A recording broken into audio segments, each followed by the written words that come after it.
Hey everyone, welcome to episode 5 of my hardcore but cottagecore series.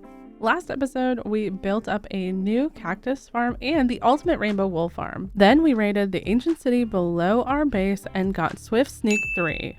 And with the help of our Twitch chat, we have officially named our starter area the Rosewood, to honor not only the roses in the area, but also the mangrove roofs. And today we're finally going to be doing something that I've wanted to do for a while. We're gonna kill the Ender Dragon today by punching her.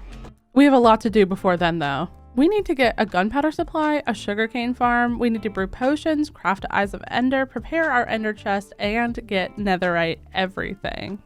And truthfully, I don't care which order we do it, so let's get started. Scouting out the area around the base, I think I'm gonna put the sugarcane farm over here. I'm not gonna start on the farm until later because I gotta gather some materials, but I am going to clear all of this dirt out. Okay, this is a good level base. I think it's still gonna have to go underground because it's quite a big build, but we'll get there when we get there. Before we do that though, I want to build the gunpowder farm because I think it's gonna be annoying. Looking at the map, I think this is the perfect spot. It's pretty close to our base. I've got the stuff for it, so let's go build it. So I went out into the ocean and I started to build the farm following a tutorial I'll link in the description. About here, I ran out of blocks and I had to go mine stone to make stone bricks. I actually cannot believe how difficult it is for me sometimes to just simply follow a tutorial, but I'm glad that this one is done and we have a working farm. Alright, here it is, and an AFK platform up in the sky there. Let's go over an AFK for about half hour and see how many drops we get. Though it's not a creeper farm, it does produce a lot of gunpowder and we can always convert it to one later, but now we get lots of mob drops instead of just gunpowder.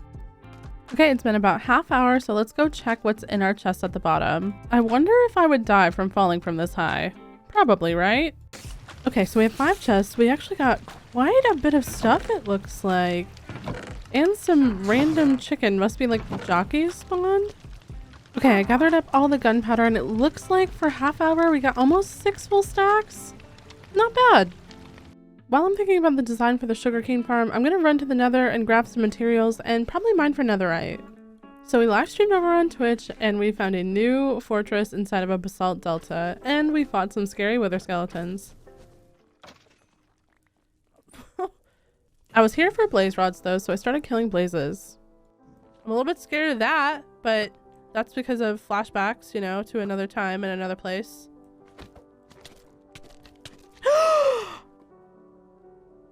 Fuck, no! I was lucky enough to find a double blaze spawner, so I marked the location down just in case I wanted to make a farm here eventually in the future. But for now, I'm just killing blazes. And I killed my 4th wither skelly and got another skull, so now we have 3. I stayed here farming for a while, and while I didn't get any more wither skeleton skulls, I did get a stack of blaze rods. Now it's netherite time. We made a staircase nearby the fortress and went down to Y15. I turned on my chunk borders and I turned off shaders, and I made sure to pick up any gold along the way that I saw because I was going to need a lot of it. I figured if strip mining didn't work out well, we could always use beds or TNT now that we had farms for both of those items. And after a short while, I finally found my first piece, which turned into 3 pieces. I felt super rich. And then when I tried to mine them, yeah, I mined a little bit too far with efficiency 5, and then they were in the lava and I was panicking. Didn't know what to do. But then I remembered that ancient debris won't burn in lava, so it was fine. After this, we went back to the base because chat was telling me to just make TNT out of the gunpowder that we already had. And then we lined our tunnel every couple of blocks with a piece of TNT until we'd laid almost a stack and lit it off. Making sure to clean up any lava around the way, we mined up whatever ancient debris we found and kept blowing up the Nether. By the time our TNT had run out, we had mined up 15 different pieces of ancient debris, and where did my armor go? After our TNT was gone, we went back to the overworld and made some beds with the wool from the wool farm. And after almost blowing myself up a few times, we finally found our first pieces of ancient debris. However, this method takes forever because of all the fire. Or because I forgot to put a block in front of the bed and I got down to 4.5 hearts, which is not very nice. And after a few more close calls, I actually switched to strip mining until both of my pickaxes were nearly dead. But at the end of it all, we got to 40 pieces and I ended the stream. All right, we just got done with our live stream and we ended up with 42 pieces of ancient debris. Let's go. I definitely love the TNT method and the strip mining method, but not the bed method. It almost killed me. Let's get this all smelted up. And now we can craft up our ingots with gold.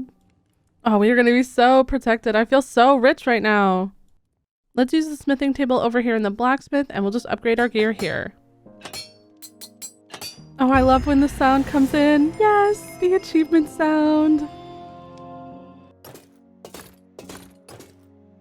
Oh, we are looking so cool now, and I feel so much more protected. Let's do our tools as well. Fortune pick, shovel, sword, axe, and the hoe. No, seriously, I love this sound so much. Well, now that we gathered a bunch of stuff from the nether and we're all netherited out, let's move on to the next thing on our list. Okay, actually I lied. I'm gonna do something that's not on the list and I'm gonna make a banner for my shield. We're gonna need the flower charge pattern. And we're gonna need some black wool and craft a banner. We can also grab the dyes that we're gonna need. So let's grab some red and some pink and some green. Now inside the loom, we're gonna make this pattern that I found online to match the rosewood.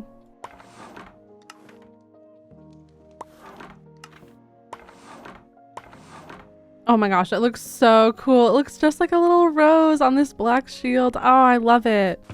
And I think it's about time in my preparations that I make some ender chests, so I'm gonna make 2 and leave 1 here, and then we'll have 1 with us that we kind of use as a shulker right now, although I mean not really a shulker.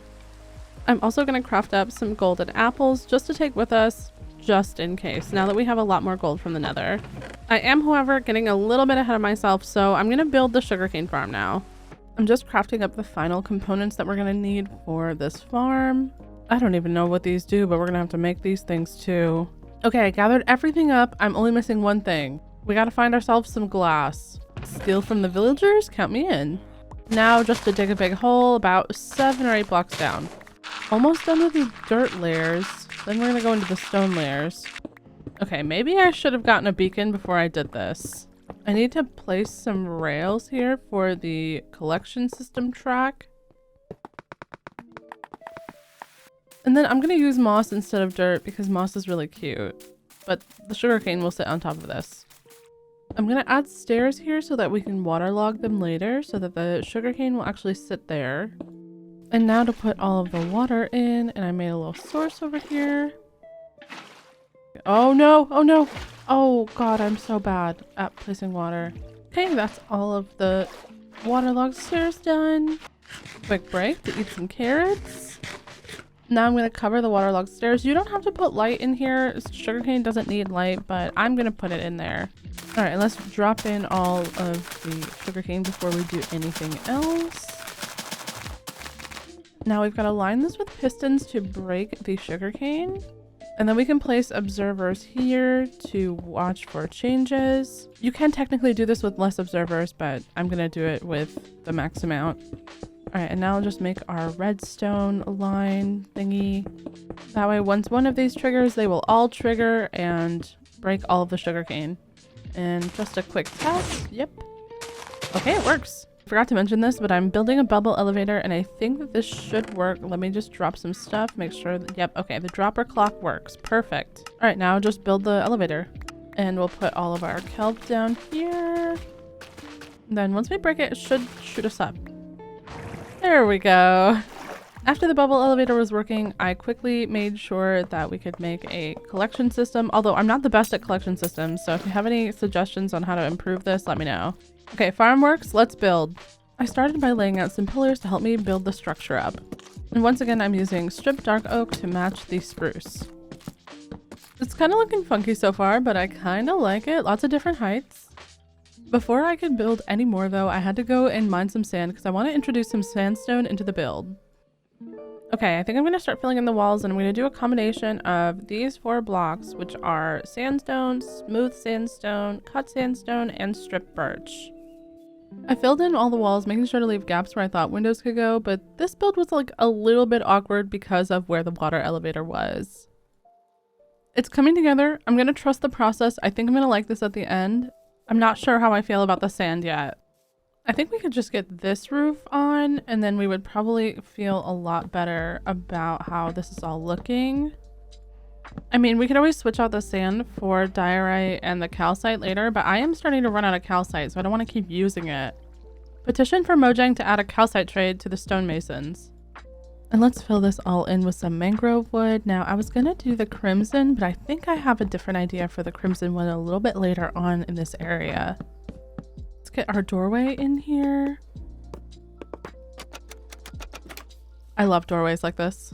Okay, I'm gonna get started on the roof, and I think I want to do sort of like a roundish pattern like the barn had, but on a smaller scale.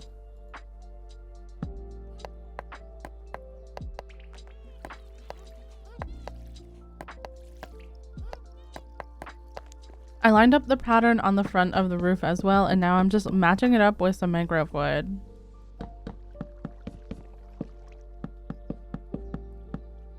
I think to make the roof look a little bit interesting, I'm going to add a fake chimney up here as well. Oh my gosh, of course it starts raining while I'm building. Of course. Only me. It is kind of relaxing though, I'm not gonna lie. It's a nice sound. Let's throw in our windows. Getting really tired of this rain, so let's sleep. Oh my gosh, rainbow! This is just actually so magical, like a rainbow over the rosewood. Ah, dreams. Okay, I'm glad I trusted the process because she's looking okay, even if she's looking a little plain. I think the chimney there will help. To break up this big wall in the back, I'm gonna put a fake fireplace in, and then to put the fake chimney on the roof, which will, you know, hopefully break up some of the roof and make it look a little bit more interesting. And yeah, I think that helped a little bit. I'm gonna start adding details to the build now, like little overhangs over the windows and trapdoors for shutters. And we'll repeat that same thing over here, but I'm not gonna do shutters over here. I'll add some plants instead.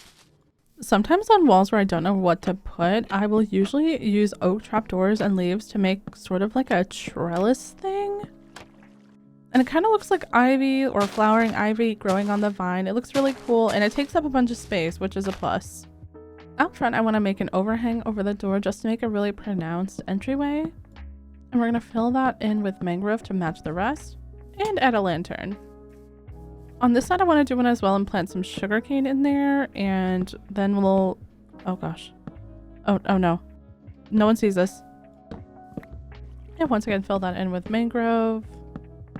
And add another lantern. I really want to add some bushes around, and then I want to get into the interior.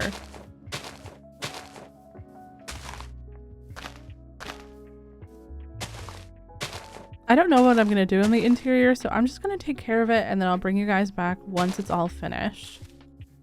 Alright, the finished build. Still have to put some streetlights out here though. Over here under this overhang, I added some sugarcane, and it looks really cute. I really love how this all came out. Overall, I'm pretty happy with the shape of the build because it's very interesting and very different, but let's go inside.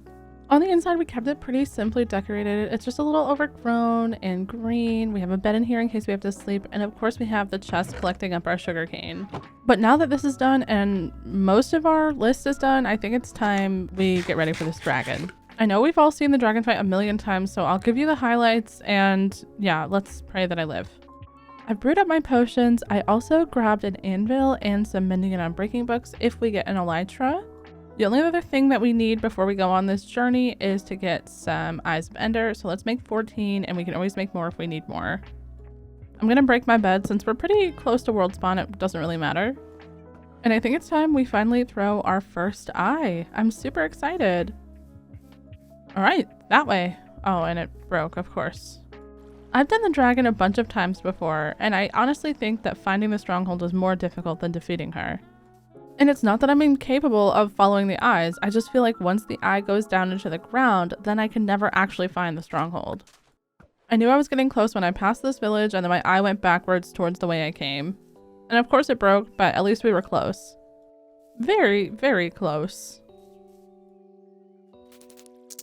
And at this point, I did what any other Minecraft player would do. Dig straight down. Oh, I see it. We're here. Ah! I've never actually dug into the stronghold before. I'm so excited. Let's find that portal. This stronghold though would have been a speedrunner's nightmare, although I did find some libraries. There was a lot of dead ends. But after about 10 minutes of searching, I finally found the room and I took out the silverfish and the spawner as well. The portal already had one eye, so I just had to fill in 11 more. And it opened. I took one last moment to organize my inventory and move stuff in and out of my ender chest. I knew when I was actually in the fight that I wouldn't have time. I'm not afraid of this ender dragon. I'm afraid of getting an elytra, but we'll get there when we get there. Let's go. Oh, thank God we're not on an obsidian platform floating over the void.